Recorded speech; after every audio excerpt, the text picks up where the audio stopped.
Hannah kissed me goodbye at our front door in Denver, said, "Stop being dramatic, it's just a medical conference." Then I found the condoms in her suitcase. But let me back up. Let me tell you how a paramedic who saved his wife's life 10 years ago became the man sitting in an ambulance at 2 in the morning, unable to walk into his own house. It started on a Tuesday morning in late March. Spring in Denver, that weird time when it's 50 degrees one day and snowing the next. Hannah was packing for what she called a nursing conference in Phoenix. She'd been an emergency medicine attending at Mercy General for 6 years, and these conferences were routine. She went to 4 or 5 a year for continuing education credits. I was making Lily's lunch in the kitchen, turkey sandwich, apple slices, the string cheese she likes. Our daughter's 12, 7th grade, and she has this thing where she only eats string cheese if it's the Sargento brand. Don't ask me why. Hannah rolled her navy blue suitcase into the kitchen, hard shell plastic with rose gold accents. The wheels made this smooth humming sound on our hardwood floors, a sound I'd heard 100 times before. The hospital ID tag dangled from the handle. Dr. Hannah Crawford, Mercy General ER, in bold black letters. "Need me to drive you to the airport?" I asked, not looking up from the sandwich. She laughed, short, dismissive. "I can handle my own travel, Thomas. I'm not helpless." Thomas. She'd been calling me Thomas more lately. Not Dan, not Honey, Thomas. "I know," I said. "Just offering." Lily bounded down the stairs, backpack already on, soccer cleats tied to the straps. "Mom, are you leaving already?" Hannah smiled, the one she uses for patients' families. Professional, warm, but not quite reaching her eyes. "Just for a few days, sweetie. Nursing conference, boring stuff." "Will you be back for my game Saturday?" Pause, half a second too long. "I'll try, honey. The conference might run late." I looked up then, saw Lily's face fall. This was the 3rd game Hannah had missed this season. I made a mental note. I'd be there. I'm always there. Hannah's phone buzzed on the counter. The screen lit up. I saw it before she could grab it. "Dr. A," the contact name said. "Message preview. See you tonight." My chest tightened, just slightly. That little pressure you get when something's off, but you can't name it yet. "Who's Dr. A?" I asked, keeping my voice light. Hannah snatched the phone. "Oh, Dr. Aldridge. He's speaking at the conference, coordinating attendees." She slipped the phone into her purse, zipped it closed. "Christopher Aldridge, Chief of Cardiothoracic Surgery. You've met him at the hospital gala." I had met him, tall, confident in that surgeon way, the kind of confidence that comes from making life or death decisions in operating rooms, the kind of confidence I don't have. I'm a paramedic. I transport patients. I don't cut them open. "Right," I said. Hannah leaned in, kissed me on the cheek. Her flower bomb perfume, Victor and Rolf, expensive. I bought it for her birthday, filled my nose. "Don't worry so much, Daniel. It's just a medical conference." "It's just a medical conference." She kissed Lily's forehead, grabbed the handle of her suitcase, and rolled it toward the door. The wheels hummed. The door opened, closed. She was gone. Lily looked at me. "Dad, do you think Mom's okay? She's been weird lately." "Weird how?"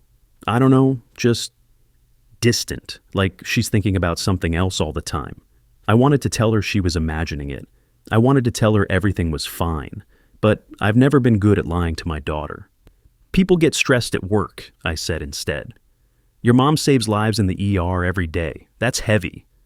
Lily nodded, but she didn't look convinced. I didn't look convinced either. That was Tuesday morning. By Tuesday night, I knew something was wrong. By Friday night, my entire world had shattered. But I'm getting ahead of myself again. The days after Hannah left were normal, too normal. I work my shifts, 3 12-hour shifts at Metro Denver EMS. I'm a lead paramedic instructor now, training the next generation of first responders. I teach them how to read vital signs, how to intubate, how to stay calm when someone's bleeding out in front of you. I picked Lily up from school every day at 3:15, helped her with algebra homework, drove her to soccer practice, made dinner. We fell into our routine, the one we'd built over 12 years. Thursday evening, I texted Hannah, "How's the conference?" She responded 2 hours later. "Busy, lots of sessions. Talk tomorrow." Friday morning, "Miss you. Lily has a game Saturday. Any chance you'll make it back?" No response until Friday afternoon. "Conference runs through Sunday. Sorry. Tell Lily I love her." Friday evening, I was in our bedroom putting away laundry. Hannah's suitcase sat in the hallway. right where she'd left it. Wait. I stopped. Stared at the navy blue hard-shell case with rose gold accents. Her suitcase was in our hallway. She'd left Tuesday morning. I'd watched her roll it out the door, watched the Uber driver load it into the trunk. I'd stood at the window and watched the car pull away, but the suitcase was here. My hands went cold. I walked into the hallway, touched the handle. It was real, solid, the hospital ID tag still attached. Dr. Hannah Crawford, Mercy General ER. I pulled out my phone, checked her location. She'd turned off location services. She never turns off location services. The pressure in my chest from Tuesday morning came back. Harder this time. I knelt down. The suitcase felt light. Too light for a 5-day trip. I reached for the zipper. My hand shook. Lily's door opened upstairs. Dad, what are you doing? Nothing, sweetie, just... Notice Mom forgot her suitcase. She forgot her suitcase? Lily came halfway down the stairs. How is she at a conference without her suitcase? Good question. Maybe she had a second one, I said, or borrowed from a friend. Lily frowned. Mom's super organized. She wouldn't forget her suitcase. No, she wouldn't. I'm going to text her, I said. Okay. Lily went back to her room. I texted, Hey, found your suitcase in the hallway. Did you pack a different bag? 30 seconds later, oh God, I grabbed the wrong one from the closet, using my gym bag. Don't open it, dirty scrubs inside. I'll deal with it when I'm back. Don't open it? I stared at that text for a full minute. Don't open it. A paramedic's training is about reading signs. Vital signs, sure, but also the other signs, the ones people give off when they're lying, when they're hiding something, when they're in distress. Hannah's text was in distress. I waited until midnight, until I knew Lily was asleep, until the house was quiet except for the furnace kicking on and the sound of my own breathing. I knelt in the hallway, unzipped the navy blue suitcase. Inside, conference materials, a folder with American College of Emergency Physicians Annual Summit printed on the front, a badge in a plastic holder attached to a red lanyard, Hannah's name printed underneath, Dr. Hannah Crawford, Mercy General Hospital, Colorado. I picked up the badge, turned it over. ACEP Annual Summit, San Diego, California, March 2024-2025. San Diego. She'd said Phoenix. The pressure in my chest became a vice. I couldn't breathe right. Maybe she'd misspoken. Maybe I'd misheard. Maybe I opened the conference folder. Inside, a program. Hotel information, registration details, Grand Hyatt San Diego. Registered attendee, Dr. Hannah Crawford, not Phoenix. San Diego. She'd lied. My hands were shaking harder now. I pulled more items from the suitcase. Toiletries, a makeup bag. Under the makeup bag, in the side pocket, something purple and white. A box. I pulled it out. Durex 12-pack. Purple and white geometric design. I opened the flap. 8 foil packets inside. 4 spaces empty. Dark purple backing where packets had been removed. The box felt light in my hands. Too light for something so heavy. I set it down on the carpet like it might explode.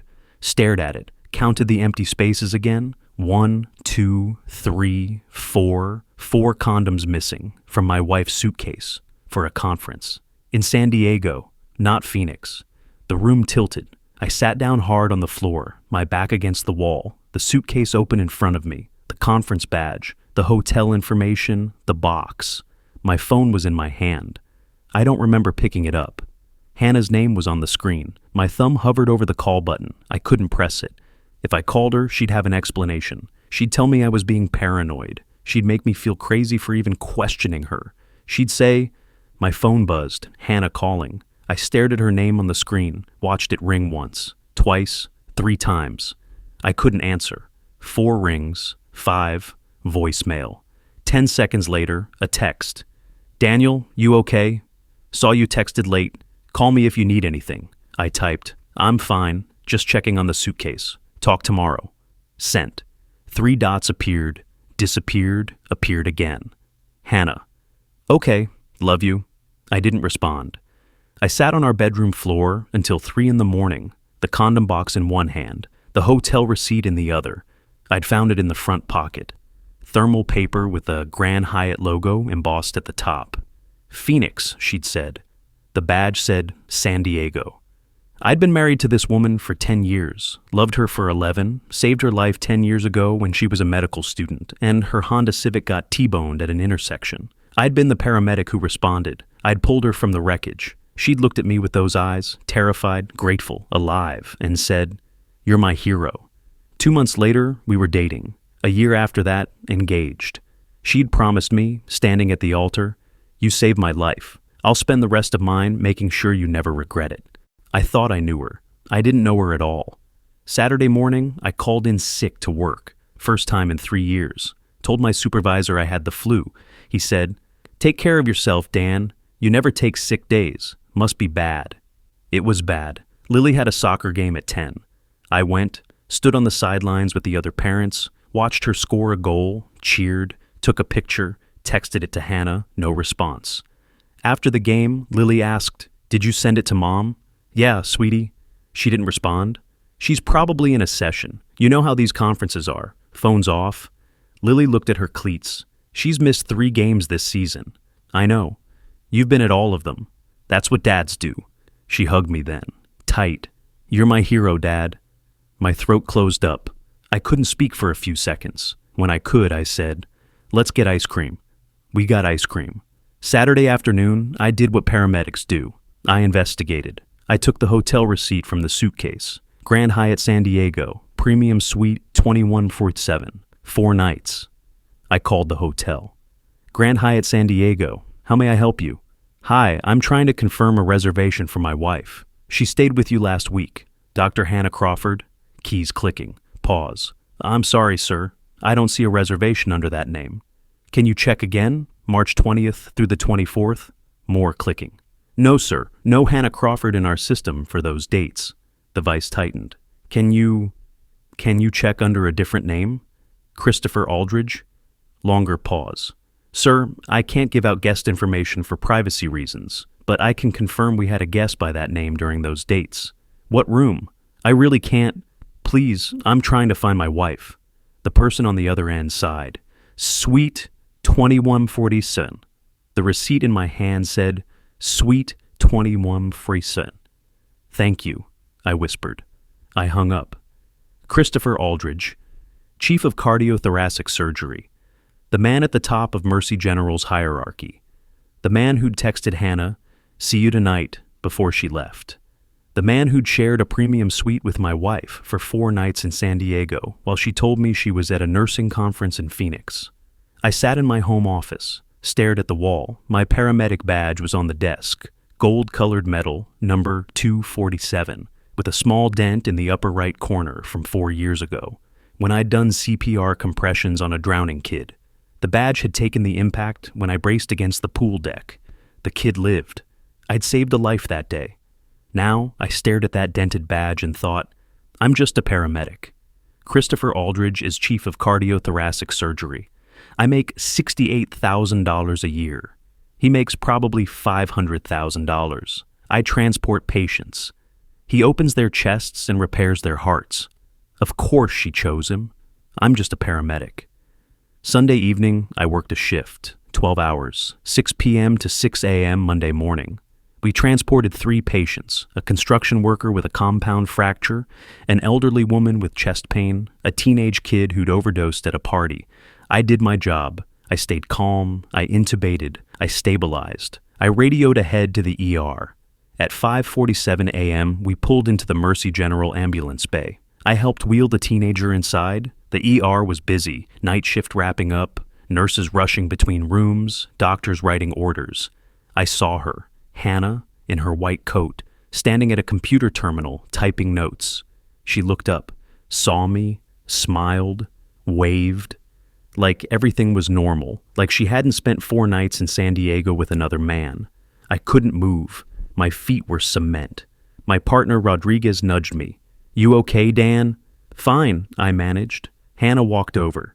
"Hey, didn't know you were working tonight." "Last minute," I said. My voice sounded flat. Mechanical. "I just got back an hour ago. Took a red-eye from Phoenix. I'm exhausted." Phoenix, still lying. "How was the conference?" I asked. "Oh, you know, boring sessions, lots of networking, but good information on new trauma protocols." She glanced at her watch. I need to finish these charts. See you at home? Yeah. She touched my arm. Love you. She walked away. Rodriguez stared at me. Dude, you look like you saw a ghost. I'm fine. I wasn't fine. We got back in the ambulance, drove to the station, end of shift. I should have gone home, should have showered, should have climbed into bed. Instead, I sat in the ambulance, in the driver's seat, engine off, windows up, stared at our house from the curb. Lily was inside, probably getting ready for school. Hannah was inside too by now, showering, making coffee, putting on her mask, the one that says good wife, good mother, good doctor. I couldn't go in. If I went in, I'd have to pretend everything was normal. I'd have to kiss her good morning. I'd have to ask about her flight. I'd have to lie to Lily. I'd have to keep being the man who didn't know. But I did know. 4 condoms missing. San Diego, not Phoenix. Suite 2147 registered to Christopher Aldridge. See you tonight? And I knew. My phone was on the passenger seat. I'd saved a photo to my camera roll last night. An old news photo from 10 years ago. The local station had done a story. Paramedic saves medical student in highway crash. There I was, 28 years old, in my uniform, standing next to the twisted metal of Hannah's Honda. She was on a stretcher in the background, bruised but alive. The caption, Daniel Crawford, Metro Denver EMS, responded to the scene and extracted Dr. Hannah Morrison from her vehicle. He saved my life, Morrison said. I'll never forget that. I'd kept that article, framed it. It hung in my home office for years. She'd called me her hero. I saved her life 10 years ago from twisted metal and broken glass. Tonight I realized I couldn't save her from herself, and I couldn't save us. I sat in that ambulance outside my own house for 47 minutes. Rodriguez had already gone home. The neighborhood was waking up, lights coming on in windows, garage doors opening, people heading to work. Through our living room window, I could see Lily's shadow, moving around, getting ready for school, waiting for me. I'd saved Hannah's life once. But tonight, sitting in this ambulance, watching my daughter's shadow through the window, I understood something. Heroes don't rescue people who don't want to be saved. I finally went inside, made Lily breakfast, drove her to school, came home, stared at the suitcase still sitting in our hallway. Hannah was at work, 12-hour shift in the ER. I should have gone to sleep. I'd been awake for 26 hours. Instead, I opened my laptop. Started searching. Christopher Aldridge, Chief of Cardiothoracic Surgery, Mercy General Hospital. Medical degree from Johns Hopkins. Residency at Mass General. Published 43 papers. Married. 2 kids. Married. Of course he was married. I clicked through to his wife's social media. Patricia Aldridge. Pediatric oncologist. Also at Mercy General. Beautiful. Accomplished. Her profile picture showed her with 2 kids, a boy and a girl, maybe 8 and 10 years old, smiling at a soccer game, just like my family. My phone rang. Maria Santos, senior ER nurse at Mercy General. We'd been friends for years. She was the one who'd welcome me every time I brought patients in, who always made sure my paperwork went through smoothly, who'd come to Lily's birthday parties. Dan, she said when I answered, can you meet me? I need to talk to you. About what? Pause. Not over the phone, the Bluebird Diner, 20 minutes.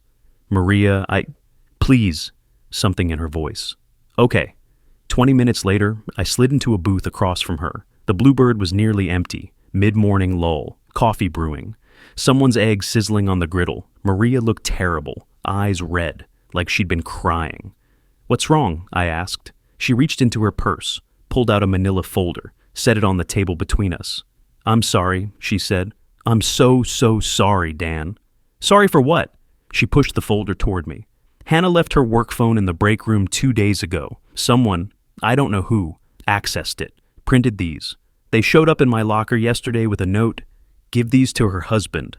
My hands were cold again, that familiar cold from Friday night. I opened the folder, papers, standard printer paper, printed text messages, blue bubbles on the left, Hannah's texts, gray bubbles on the right, someone else's. Dates and times at the top of each page, yellow highlighter marks on certain messages. The stack was thick. How many pages? I asked. My voice didn't sound like mine. 38. 38 pages of text messages between my wife and someone else. I didn't want to read them. I had to read them. Page 1. March 10th, 3 weeks ago.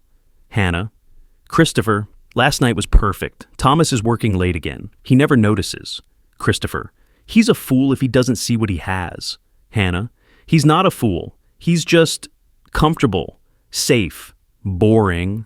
The words blurred. I blinked, focused. Page 2. February 18th. Christopher, when can I see you again? The on-call room isn't enough. Hannah, next conference is March. Austin, tell Patricia you have a speaking engagement. Christopher, she won't care. She's buried in her work anyway. Hannah, Thomas won't question it either. He actually believed I was in Phoenix last time. Poor thing thinks supporting my dreams makes him important. Poor thing. My coffee went cold in my hands. I couldn't feel the warmth anymore. Couldn't feel anything. I flipped through the pages. 38 pages, 14 months of messages, from February 2024 to now. 14 months. Not a mistake, not a one-time thing, not a conference fling. 14 months of I love you and I can't wait to see you and he doesn't make me feel like you do. 14 months of planning, of lying, of hotel rooms and on-call rooms and stolen moments. 14 months while I made Lily's lunches and coached her soccer team and went to parent-teacher conferences alone because Hannah was working late. Maria reached across the table, put her hand on mine. Dan, I'm so sorry. She mocked me. The words came out flat, empty. In these texts, she mocked me. I know. She called me boring, said I was oblivious, said I think supporting her dreams makes me important. I looked up at Maria. I turned down a job in Los Angeles 3 years ago. Better pay, better position. I turned it down because she'd just gotten the assistant residency director role here. I didn't want to make her choose. I know, Dan, and she calls that boring. Maria squeezed my hand. You're not boring. You're loyal. There's a difference. She doesn't see a difference. I kept reading. Couldn't stop. It was like watching a car crash. You know you should look away. You can't. Page 15. January 2025. Hannah. I told Thomas we're trying for another baby. He actually believed me. We haven't had sex in 2 months. Christopher. And us? Hannah. 3 times last week. I think you've spoiled me for normal men. Normal men. Like me. Page 27. 2 weeks ago. Christopher. Conference next month. San Diego, 5 days. Hannah. I'll tell Thomas it's Phoenix. He won't check. Christopher. He never does. That's what I love about this. It's almost too easy. Almost too easy. Because I trusted her. I set the pages down, stared at my hands. They were shaking again. There's more, Maria said quietly. More? She pulled something from the folder, a spreadsheet. Hospital security badge swipes. I got these from Eddie. He works security overnight. He's seen things he shouldn't have seen. I looked at the spreadsheet, Hannah's ID number, column of dates, column of times, column of locations, 5th floor, CT surgery wing, where the surgical offices are, where the on-call rooms are, 43 entries over 14 months, every single one between 11 p.m. and 2 a.m. The ER is on the 1st floor, Maria said. Hannah had no reason to be on 5th floor, especially not at midnight. On-call rooms, I said. Yeah. I traced the dates with my finger, matched them to the text messages. Every time the text said tonight, there was a badge swipe. 5th floor, Christopher's domain. They'd done this at the hospital, where they both worked, where I brought patients every shift, where everyone must have known. Did you know? I asked Maria. Before this. She looked down. I suspected, a few months ago. I saw them in the parking garage once. Late, too close, but I didn't know for sure. I should have told you. I'm sorry. It's not your fault. I should have... Maria, it's not your fault. We sat in silence. My coffee was cold. The eggs at the next table had long since been served and eaten. The diner was filling up with lunch crowd now. What are you going to do? Maria asked. I don't know. But I did know. I knew I couldn't go back to Friday night, to not knowing. I knew I couldn't unsee these 38 pages. I knew my marriage was over. I just didn't know how to tell my daughter. That afternoon, I went home. Hannah wasn't back yet. Lily was at a friend's house. I sat in Lily's room, looked at her soccer trophies on the dresser, 8 of them. MVP Fall Season 2024 was the newest, gold plastic figure on a fake marble base. She'd won that one 3 months ago. Hannah hadn't been at that game either. I had. I'd been at every game, every practice, every parent-teacher conference, every school play, every moment that mattered, because that's what you do when you love someone. You show up. Hannah showed up for Christopher Aldridge. Lily came home at 5. Dad, you okay? You look weird. I'm fine, sweetie. You're sitting in my room in the dark, just thinking.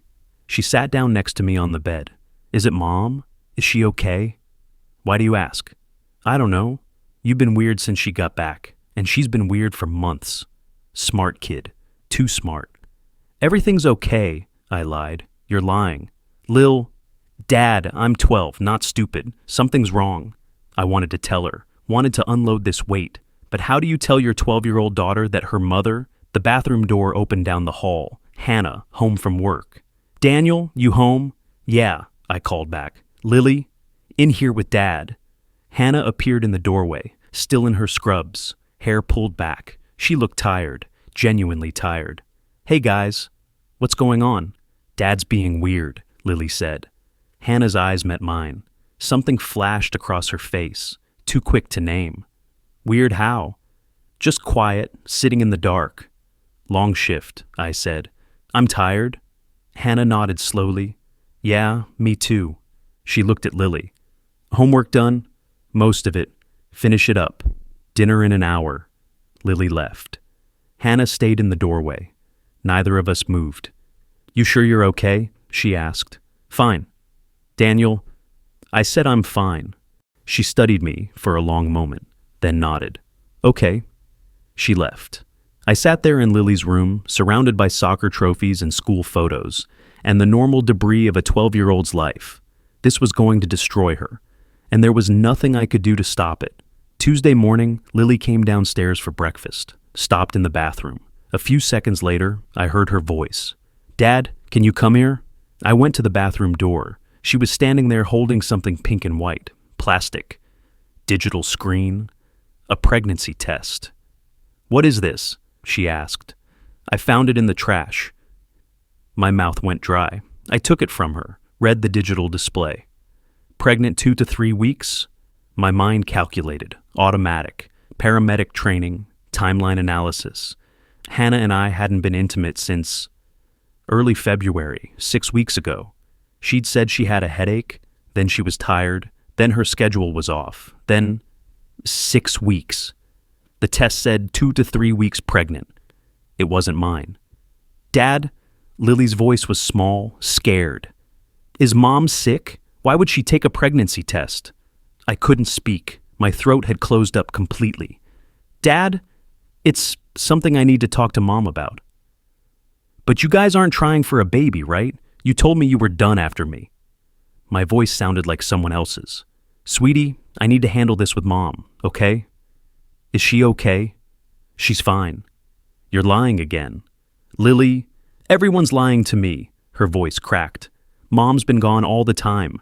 You've been acting weird. Now there's a pregnancy test in our bathroom, and you won't tell me anything. I will tell you, I said. My voice was shaking now. I promise I will tell you, but I need to talk to Mom first, okay? She stared at me, eyes filling with tears. Something's really wrong, isn't it? We'll figure it out. She ran upstairs. Door slammed. I stood in the bathroom holding the pregnancy test, pink and white plastic, light, maybe 2 ounces.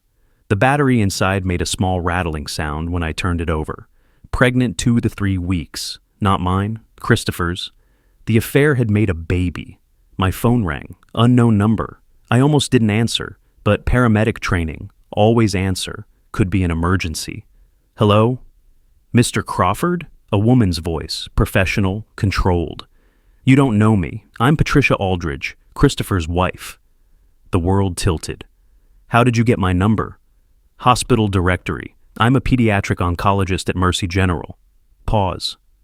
I think we need to talk. About what? About our spouses. Her voice was steady.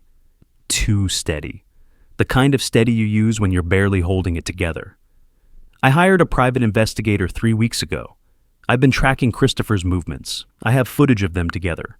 Multiple dates, hotel entries, parking garages. She took a breath. My attorney is preparing divorce papers. I thought you should know. We're not victims alone. We can help each other. I sat down on the bathroom floor, pregnancy test still in my hand. Mr. Crawford, Daniel, are you there? I'm here. I know this is a shock. I found out 5 days ago. Silence. Then, you've known for 5 days? Condoms in her suitcase, hotel receipts, text messages, hospital badge swipes. My voice was flat, mechanical, listing evidence like a trauma report. 38 pages of texts, 14 months of messages, 43 late-night visits to his floor. Jesus, Patricia whispered. And now she's pregnant. I just found the test. It's not mine. Timeline doesn't work. More silence. I'm so sorry, Patricia said finally. Her professional control was cracking. I could hear it. I have 2 kids. They're 8 and 10. I've been trying to figure out how to tell them. How do you tell children that their father? I don't know, I said. I have a 12-year-old daughter who just found the pregnancy test. She asked if her mom was sick. God. We sat there, 2 strangers connected by betrayal, the phone line between us, the only thing keeping either of us from completely falling apart. I'm filing for divorce next week, Patricia said. My attorney is aggressive. We're going for everything. Infidelity, dissipation of marital assets, professional misconduct. The affair happened on hospital grounds. The board will have to investigate. Good. I wanted to give you a heads up. When this goes public, and it will go public, you'll have a choice. You can stand with me, expose them both, make this as loud and public as possible. Or you can handle it privately. Keep Lily out of the spotlight. Both are valid. I looked down at the pregnancy test in my hand. If you've ever held evidence that shattered everything you believed, a text message, a receipt, a lie that couldn't be explained away, just type evidence in the comments. You're not alone in that moment when the floor drops out. Patricia, I said, if you were me, would you expose them publicly, make them face this in front of everyone at the hospital? Or would you handle it privately to protect your daughter? I don't know, she said honestly. I keep going back and forth. Part of me wants everyone to know what they did. Part of me wants to protect my kids from that spectacle. What would you do? Long pause. I'd choose my kids, every time, even if it meant he got away with it easier. Yeah, I said. Me too. But Daniel, can I call you Daniel? Sure. Even if you choose private, the world has a way of making these choices for you. Hospital communities are small. People talk. The truth comes out whether you want it to or not. I know. Good luck, she said. Call me if you need anything. Seriously. We're in this together now. She hung up. I sat on the bathroom floor, holding a pregnancy test, staring at the wall. A stranger had to tell me I wasn't alone.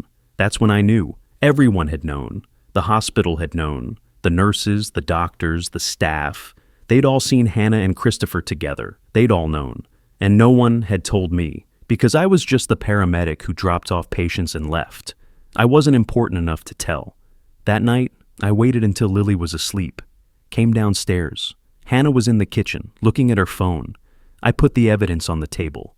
All of it. 38 pages of text messages, printed, stapled, yellow highlighter on the worst parts, hotel receipt from San Diego, Grand Hyatt, premium suite 2147, 4 nights, hospital badge swipe records, 43 entries, 5th floor, midnight visits, conference badge showing San Diego, not Phoenix, and the pregnancy test, pink and white plastic. Digital screen. Pregnant 2 to 3 weeks. Hannah stared at the table. Her face went white. Daniel, don't. My voice was cold. I didn't recognize it. Don't lie. Don't minimize. Don't gaslight me. Just don't. I can explain. Explain what? 14 months, 43 hospital visits, a baby? She stood up, hands shaking. It's not what you think. It's exactly what I think. My voice was rising. I couldn't stop it. Didn't want to stop it. You've been sleeping with Christopher Aldridge for over a year. You've been lying to me about conferences. You've been using our joint money to pay for hotels. You've been doing this at the hospital where we both work, where everyone can see, where everyone knew except me. Daniel, please. And you're pregnant with his baby. And you were going to, What, pass it off as mine? Let me raise his child. Let me believe. It meant nothing. Her voice cracked. It was just what? Just stress relief? Just a distraction? Just fucking your boss for 14 months while your husband and daughter waited at home? She flinched. Good. You think I wanted this? She said. Her voice was changing. Defensive now. You think I planned to fall in love with someone else? Love? Yes, Daniel, I love him. And he makes me feel things you never... She stopped, realized what she'd said. Too late. Things I never what? I asked quietly, dangerously quiet. You became boring, she said. The words came out hard, brutal. You gave up your dreams when you turned down that LA job. You became comfortable, safe. You stopped trying. I turned down that job for you. I never asked you to. You didn't have to ask. I loved you. I supported your career. And that's exactly the problem, she was yelling now. You're so busy being supportive that you forgot to be interesting. You're satisfied being a paramedic forever. You're satisfied with this house, this life, this mediocrity. I need more. The words hit like physical blows. Upstairs, a door opened. Lily's. We both froze. Mom? Lily's voice from the top of the stairs. Small, scared. Dad? Hannah's face changed. Sweetie, go back to bed. I heard yelling. It's nothing, honey, just a disagreement. I heard Dad say you're pregnant with someone else's baby. Silence. Hannah looked at me, horror in her eyes. I looked up the stairs. Lily was standing there in her pajamas, face pale, eyes wide. Lily, I started. She turned and ran. Door slammed. Lock clicked. Hannah started toward the stairs. I grabbed her arm. Don't. That's my daughter. You just destroyed her. My voice was shaking. You destroyed this family. You don't get to fix it with lies now. She jerked her arm away. This is your fault. If you'd been enough, get out. What? Get out of this house. Tonight. Now. You can't. I can. And if you don't leave, I will call every person on that hospital badge swipe record and tell them what you've been doing. I will call Christopher's wife. Oh, wait. I already talked to Patricia. She's filing for divorce. Says she has footage. Says her attorney is going after everything. Hannah's face went from red to white. You talked to Patricia? She called me, because even Christopher's wife knew before I did. Hannah grabbed her purse, her keys, walked to the door, stopped, turned around. I loved you once, she said. I really did. You loved what I could do for you. There's a difference. She left. The house was silent. I stood in the kitchen, staring at the evidence still spread across the table. 38 pages, 1 hotel receipt, 1 pregnancy test, the proof of how little I'd mattered. Upstairs, Lily was crying. I could hear her through the floor, wailing. The kind of crying that comes from deep in your chest, the kind that breaks you. I walked upstairs, knocked on her door. Lil, can I come in? Go away. Sweetie, you're lying. Everyone's lying. I sat down outside her door, back against the wall. I know. Is it true? Is Mom having a baby with someone else? I couldn't answer. My throat was closed again. Dad? Yes, I whispered. It's true. The crying got louder, worse. I sat there for an hour, listening to my daughter's heartbreak, unable to stop it, unable to fix it. This was supposed to be the part where I saved her. But I couldn't save her from the truth, and I couldn't save her from the fact that her mother had chosen someone else. Around midnight, her crying stopped. I heard her moving around, heard her window open slightly. She liked fresh air when she slept. I stayed outside her door, couldn't move, couldn't think. Around 1 a.m., I went downstairs, out to the garage. I needed to be somewhere that wasn't inside the house where everything had just exploded. The garage was cold, dark. I didn't turn on the light, sat down on the concrete floor, back against my car. On the shelf next to me, old family photos, wedding album, pictures of Lily as a baby, and that framed news article from 10 years ago. Paramedic saves medical student in highway crash. My face. Hannah's wrecked Honda in the background. I picked it up. The glass was cold against my fingers, the frame heavy, silver metal with the date engraved on the bottom. I'd saved her life that day. She'd looked at me and said, "You're my hero." I'd believed her. I stared at that photo for a long time, at the twisted metal, at Hannah's face on the stretcher, bruised but grateful. At my younger self, who didn't know that 10 years later, he'd be sitting in a garage at 1 a.m, holding this frame and wondering where it all went wrong. The garage door to the house opened. Lily, backpack still on from when she'd come home from her friend's house, face red and swollen from crying, hair a mess. She saw me. Stopped. "Dad," I set down the frame. "Hey, sweetie, what are you doing?" "Just thinking." She walked over, slowly, sat down next to me, picked up the frame. "This is when you saved Mom," she said. "Yeah." "You're my hero, Dad." My vision blurred. I blinked hard. "Kids at school have been saying things," Lily said quietly. "For the past 2 weeks, about Mom and Dr. Aldridge. I didn't want to believe them." "Lil, tell me it's not true." Her voice broke. "Please, Dad, tell me it's not true."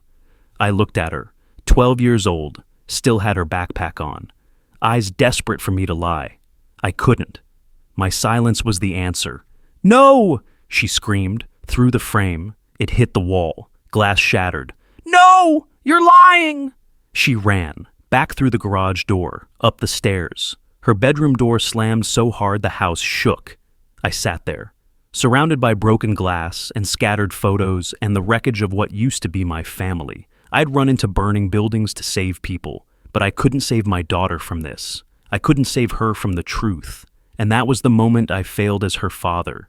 Heroes don't rescue people who don't want to be saved. I moved to my sister's house the next morning. Jess lived 20 minutes away. Single mom, nurse practitioner, 2-bedroom apartment that suddenly had to fit 3 more people. Lily and I took the guest room, 2 twin beds. Jess gave us privacy, brought us food we didn't eat, sat with Lily when I couldn't. Hannah texted 47 times that first day, called 32 times. I didn't answer. Day 3, I called an attorney. Linda Vasquez, family law specialist. Her office was downtown, 9th floor, view of the mountains. Diplomas on the wall.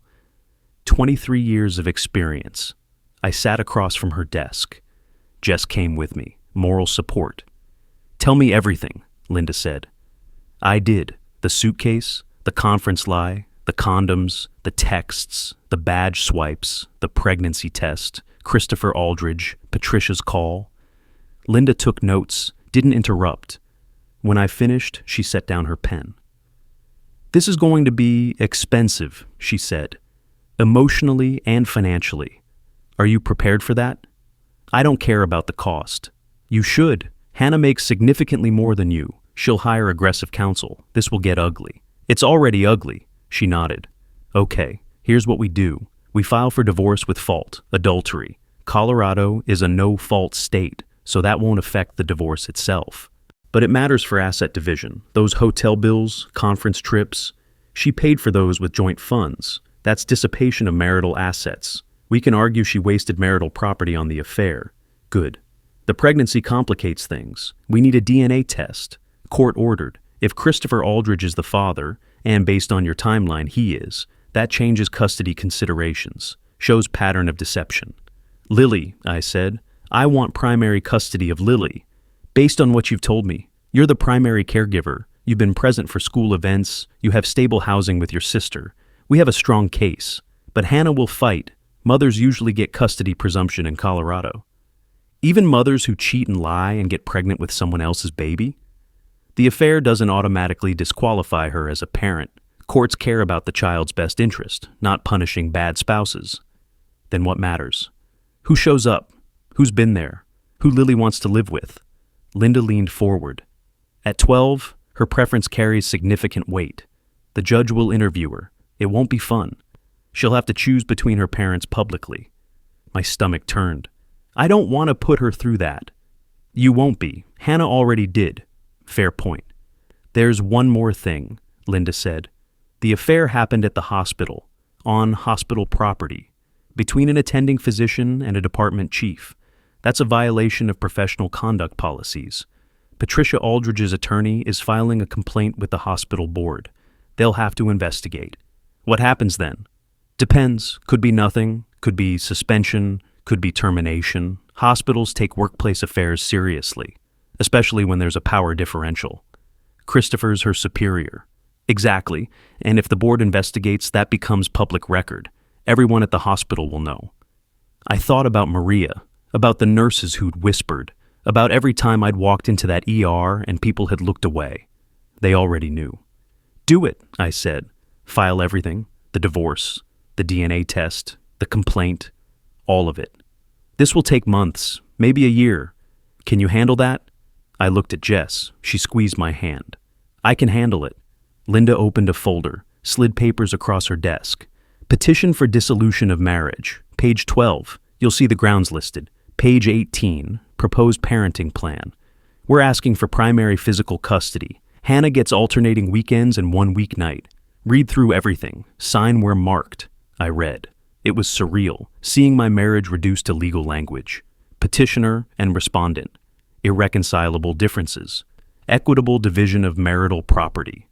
My hand shook when I signed. My signature looked unfamiliar, shakier than it should be for a man who signs ambulance reports and moving vehicles during life or death emergencies.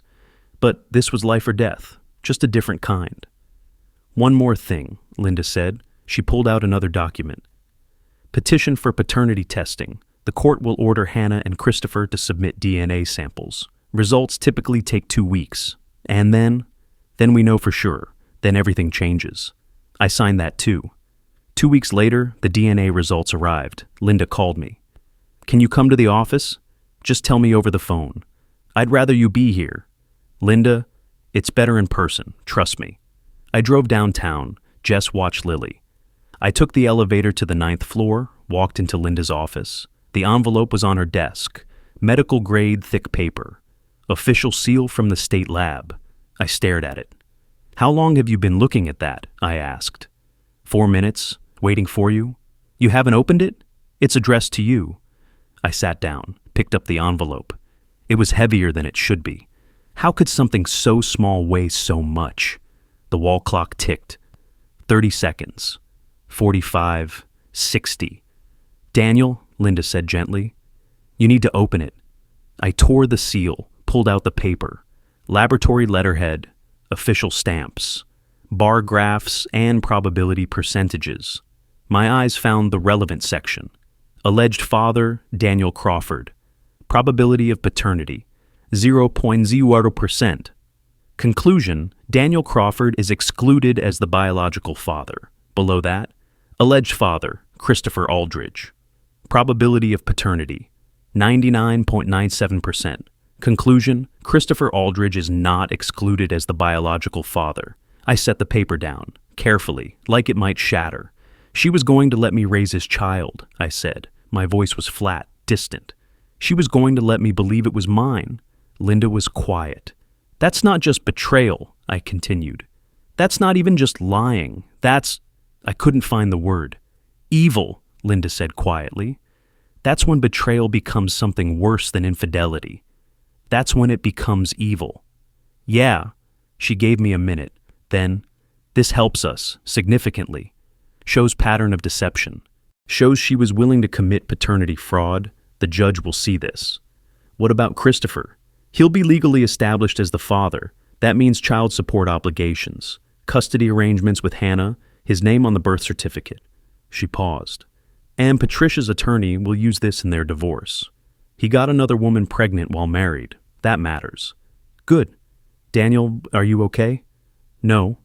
I looked at her. But I will be. 3 weeks after that, the custody evaluation. Court-ordered psychologist, Dr. Sarah Mitchell. Her office was in a medical building near the courthouse. Neutral territory, beige walls, children's toys in the corner, even though Lily was too old for them. Lily sat between Hannah and me on a couch, not touching either of us. Hannah had tried to hug her. Lily had gone stiff. Pulled away. Dr. Mitchell sat across from us. Notepad. Gentle smile. The kind of smile you use with traumatized kids. Lily, she said, I know this is hard, but I need to ask you some questions. There are no wrong answers. I just want to understand what's best for you. Lily nodded. She was wearing her soccer hoodie, the Stanford one, red and white. She'd pulled the hood up, was gripping the drawstrings. Can you tell me about your relationship with your mom? Lily looked at Hannah, then down at her hands. She's busy a lot, working. She's a doctor. Do you spend time together? Sometimes, when she's not at the hospital. What about your dad? Lily's grip on the drawstrings relaxed slightly. Dad's always there. He picks me up from school, makes my lunches, helps with homework, comes to all my games. All your games? Every single one. Mom's missed a lot this season, but Dad's never missed. Dr. Mitchell wrote something down. How do you feel about your parents' separation? Lily's eyes filled with tears. I don't understand why Mom did it. Dad didn't do anything wrong. He was just there, like dads are supposed to be. Hannah made a small sound. Pain. Lily, Dr. Mitchell said gently, if you could choose where you live primarily, with the understanding that you'd still see both parents regularly, who would you choose? The room went silent. I held my breath. 7 seconds. 8. 9. Lily looked at me. Then at Hannah. Her voice was quiet but certain. Dad never missed my games. Dad makes my lunches. Dad helps with homework. Dad knows my friends' names. She paused. Dad shows up. My vision blurred. I blinked hard. Hannah stood up. Face stone. I need a minute. She walked out. Dr. Mitchell didn't stop her, just kept looking at Lily. Are you sure about this? Yeah. Lily's voice was stronger now. I'm sure. I started to stand, to follow Hannah. Old habit. Lily grabbed my hand. Let her go, Dad. She was 12 years old and already knew. You can't force someone to care. Dr. Mitchell finished the session alone with Lily. I waited outside. Hannah was in her car. I could see her through the parking lot window, head on the steering wheel. Part of me wanted to go to her, to comfort her, to fix this. But I couldn't fix what she'd broken. Lily came out 20 minutes later, grabbed my hand. We walked to my car. Well, Jess's car that I'd been borrowing. I'm sorry, Dad, Lily said as we drove. For what? For making you go through all this. The evaluation, the questions, everything. Lil, none of this is your fault. I know, but I still feel bad. I pulled over, turned to look at her. You have nothing to feel bad about. You didn't cause this. You didn't choose this. Your mom made these choices, not you. I chose you, though. And I'm grateful every day that I get to be your dad. She hugged me then, tight. You're the best dad, you know that? My throat closed. I couldn't speak, so I just held her. 4 weeks later, the hospital board meeting. Dr. Kevin Brennan called me, ER medical director, Hannah's boss. I'd known him for years, brought patients to his ER hundreds of times. Daniel, he said, I wanted to give you a heads up. The board met yesterday. Patricia Aldridge's attorney filed a formal complaint about the affair. We had to investigate.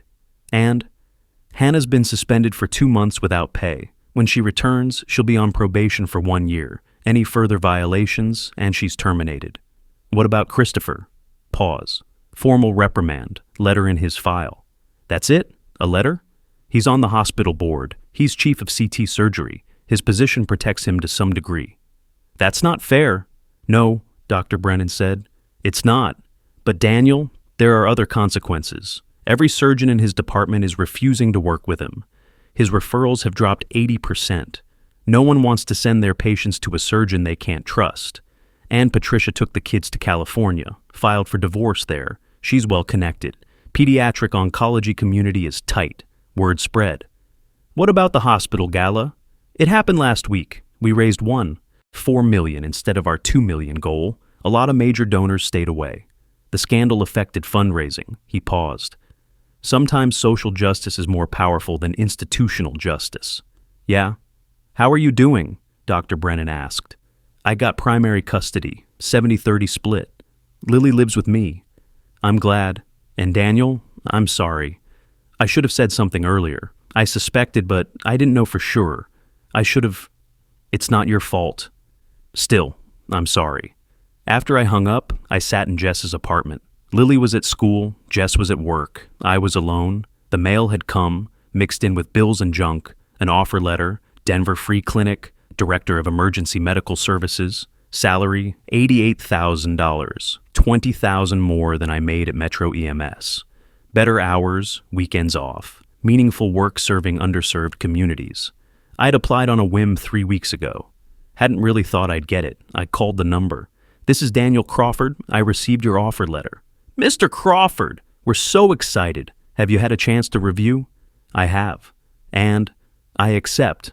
6 months passed. 6 months of lawyers and court dates and custody exchanges. 6 months of Lily adjusting to 2 houses. 6 months of watching Hannah's belly grow with someone else's child. Hannah had the baby in October, a girl, Ella. She texted me a photo, hospital room, Hannah holding a tiny pink bundle. Caption: "She's here. She's healthy. I'm sorry for everything." I stared at that text for a long time. Lily was sitting next to me on the couch, saw the screen. "Can I see her?" Lily asked. "My sister? You want to? She's still my sister. It's not her fault." Smart kid. "Yeah," I said. "We can arrange that." Which is how, 6 months after my world shattered, I ended up at a soccer tournament finals on a Saturday in April, holding my ex-wife's baby while my daughter played the game that mattered most. The field was packed, parents on the sidelines, coaches yelling plays, kids running, kicking, fighting for position. I stood at the halfway line, baby Ella in my arms, 3 months old now, wrapped in a pink blanket. She'd been fussing. Hannah was late, had texted, "Running behind, can you watch her for the first half, please?" So here I was, holding Christopher Aldridge's daughter, the physical proof of everything Hannah had done. Ella looked up at me with Hannah's eyes, blinked, made a small sound. "You're okay," I said softly, bounced her gently. "Your sister's about to score a goal. Watch." Ella stopped fussing, settled against my chest. Maria appeared beside me. She'd started coming to Lily's games a few months ago. At first, just as a friend, moral support. Somewhere along the way, it had shifted, become something more, something gentle, something earned. "You're good with her," Maria said, nodding at Ella. "I've had practice. Not every man would do this, you know. Hold his ex-wife's baby, the baby that ended his marriage. It's not Ella's fault. Lily loves her. That's enough." Maria's hand found mine, squeezed.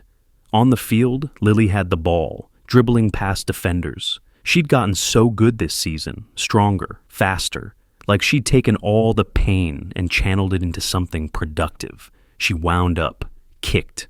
The ball sailed past the goalie, top corner, perfect. The crowd erupted, parents cheering, team mobbing Lily.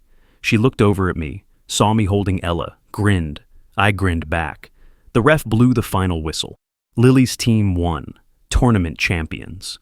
Lily ran over, grabbed the trophy from her coach, bigger than the MVP one from last season. Gold plastic gleaming in the sun. "We won, Dad!" "You were amazing." She hugged me, careful not to squish Ella, then looked down at her baby sister. "Hey, Ella, did you see my goal?" Ella made a gurgling sound. "She loved it," I said. Hannah arrived 15 minutes later, rushed, apologetic, reached for Ella. "Thank you," she said. I know it's asking a lot. It's fine, for Lily." Hannah looked at me, really looked at me. "You're a good man, Daniel. I'm sorry I couldn't see that. I'm sorry I wasn't enough." "You were always enough. That was never the problem." She took Ella, walked back to her car. Maria watched her go. "You okay?" "Yeah." And I was. "I'm okay. New job starts Monday?" "Director of Emergency Medical Services, Denver Free Clinic." I reached down, touched my paramedic badge, number 247, still clipped to my jeans. Same badge, same dent from that kid I'd saved 4 years ago. Different meaning now. "Same badge," Maria said, like she could read my thoughts. "Same badge, different purpose." 6 months ago, I'd questioned if being a paramedic made me less than. If Hannah had left because I wasn't a surgeon, wasn't impressive, wasn't enough. Now I knew I was exactly who I was supposed to be. Lily ran back over, trophy in hand. "Can we get ice cream?" "Always." "Can Maria come?" I looked at Maria. She smiled. "I'd love to." We walked toward the parking lot, Lily between us, chattering about the game, trophy under her arm, other families packing up around us, normal. This was normal now, different than before, smaller, but real. Daniel and Lily redefined what family means. Not who you're born to, but who shows up when everything breaks. If you've built your own chosen family, the people who stood by you when biology failed you, tell me about them in the comments. I want to hear those stories. And if this story moved you, if it reminded you that betrayal doesn't get the last word, hit subscribe. I tell stories about resilience, about rebuilding when everything shatters. I'll see you in the next one. I saved Hannah's life once, 10 years ago, pulled her from twisted metal and broken glass. She called me her hero. But standing there, watching Lily laugh with her trophy and Maria smile beside me, I realized something. I'd saved my own life when I walked away. Heroes don't rescue people who don't want to be saved, but they do show up for the people who need them most. That's what being a hero really means. My paramedic badge, number 247, with its dent and its weight and its history, sat clipped to my belt. Same badge I'd worn the day I met Hannah. Same badge I'd worn through 14 months of lies. Same badge I'd wear Monday at my new job. Same badge, same man. Just finally enough.